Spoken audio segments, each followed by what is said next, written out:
Welcome to Paul's Toolbox. Today I have a really cool little project. I'm going to stain a coffee table that I made for my daughter. This is a surprise for Christmas. First thing I'm going to do is use a mixture of vinegar and water and steel wool. Several pieces of steel wool. I'll break them up and put them in here. You can rinse them off if you want to make sure you don't have any oils on them. I take steel wool that's made for furniture, so it's clean. You can go down to any one of your main hardware stores. They have 0, 00, 1, 2, and 3. Really coarse would be 3. I use a 50-50 mixture, so I'll take 50% vinegar and 50% water, and then I put my steel wool in here. Let it sit for a couple of days. If you let it sit for 3 or 4 days or 5 days, it's going to get a little bit darker as it goes when it starts breaking down the steel wool. I'm going to take this and just wet my piece.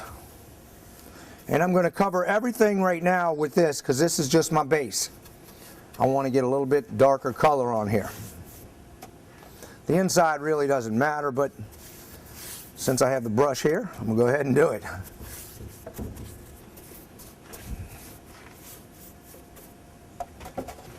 Now I'll hit the drawers.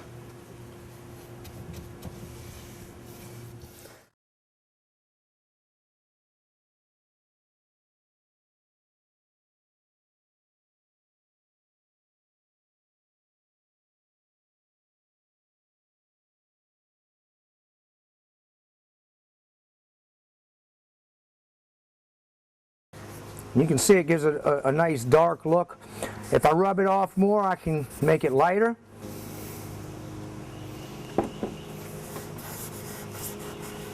After I get the entire leg the color that I want, I'll come back and get these little grooves.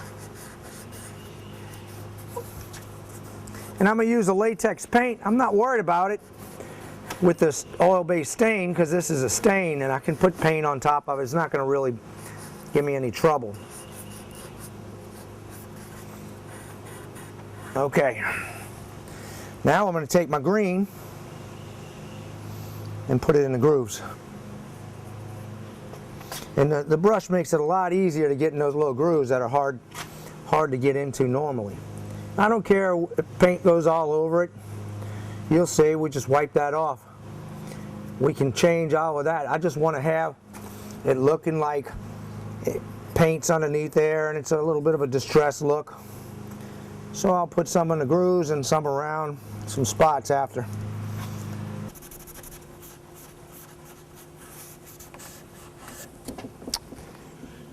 And you can mess with it as much as you want.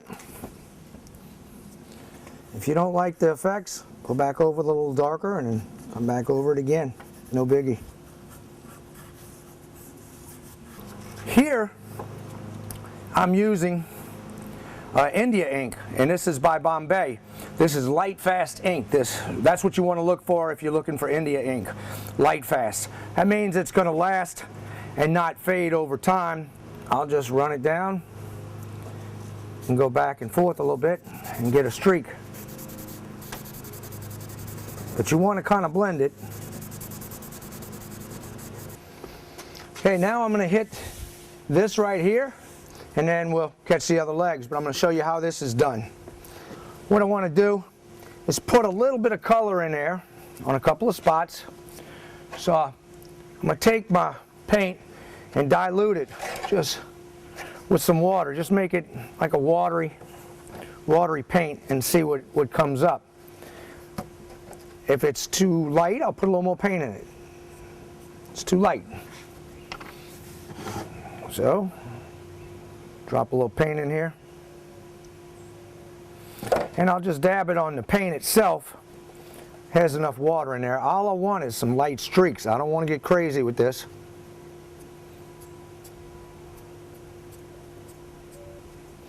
Now we'll go ahead and hit a couple of these spots with some darker stuff.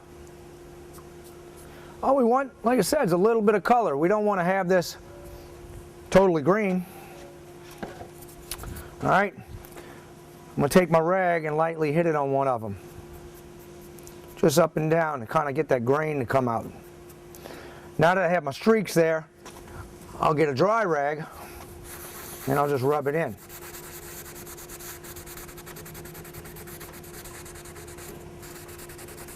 And that's going to bring out the grain, or actually make it look like there's a little more grain than what's in there.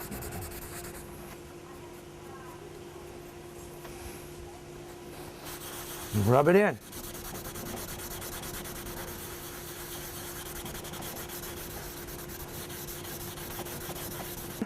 I left the drawers and the top natural, just with the aging process that we did, because I really like this look. It matches well with that, and let me show you what it looks like with the top on it. This contrast is going to really make this thing pop. What I'm going to do next is put my satin clear coat on here. Once I put the satin clear coat, then I can lay my tabletop on here. And I went and got a 1/4-inch glass top from Hobby Lobby. Hobby Lobby has a top that's 52 inches long, 26 inches wide, and it runs about $60-something. You can go over there, and anytime they have coupons online, you can take your phone, scan the coupon, bring it over there, and it's 40% off, so you can really get a deal on that. I've made several tables going to Hobby Lobby for different size ones that they have. And what I did was I went over there and I asked them what size they had for a tabletop, a rectangle, and like they said, it was 52 by 26. So I made this slightly smaller to have that set on top of. My plexiglass I had to make a slight bit smaller to get it to fit in here, because I have these strips across the top to accept the glass. Now I'm going to put the fleur-de-lis in. This I'm going to take little rubber feet and put on here and set it in place. But right now I just want to show you what it looks like. We're going to set it right there, and then we put our top right on it.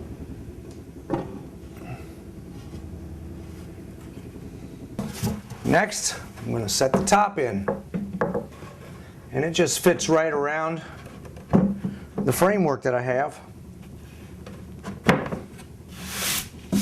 and then it's ready for the glass to go on top of here. This is a built-in shadow box, so she can put whatever she wants in here. I really like the look of the fleur-de-lis, and it's New Orleans. That's going to remind her of home since she is moving away. If you look at my shop, you'll see Irwin clamps everywhere. I always used them in the past. I really like Irwin clamps, and I still will use them because I have a number of them and they are very good clamps. But I came across some clamps recently that I've never tried before, and I've watched them a few times at shows, and I went up and checked one out. Once I saw how this clamp works and how well it was made, I ordered some. So let me show you why I'm switching over in most cases to Jurgensen. A problem I run into all the time with clamps is I have to rig these things to clamp something really long. This right here is not long enough to go across this whole table, so I can't clamp this whole table. But I can take a clamp like this and add another one to it from Jurgensen and get twice the length, or more than twice the length. In fact, let me show you how this thing works. I'm going to take a small clamp, because you can use a larger and smaller clamp together. You take this, you pull it off. There's a little button to release it, a spring release. Once you release that, you flip it upside down. You're going to do the same thing on this one. You're going to push your spring in, and then you just slip it upside down. Once you lock it in place upside down, you can take two of these and hook them together, because the end has a male and female. So I will take this end and lock it in place with my larger one, and it fits like a puzzle. Once I do that, I'm adding this distance right here to it, so now I have a super long clamp. You can take this clamp and now make it a spreader. So let me show you how that works. I'll slide this here, pull this off. I'm going to slip this to the opposite end. Now I can take this one and put on this end. Whoops, I got to put it backwards to make it a spreader. So I'll slip it on backwards, and this one right here facing backwards. I can put these together, put it on an inside part that I need to spread, and I can just spread it out. That's fantastic. So if I need to have something perfectly straight, I can take one clamp and pull it this way and the spreaders and put it that way and have it super tight. Or use your imagination. It's fantastic to have a versatile clamp like this.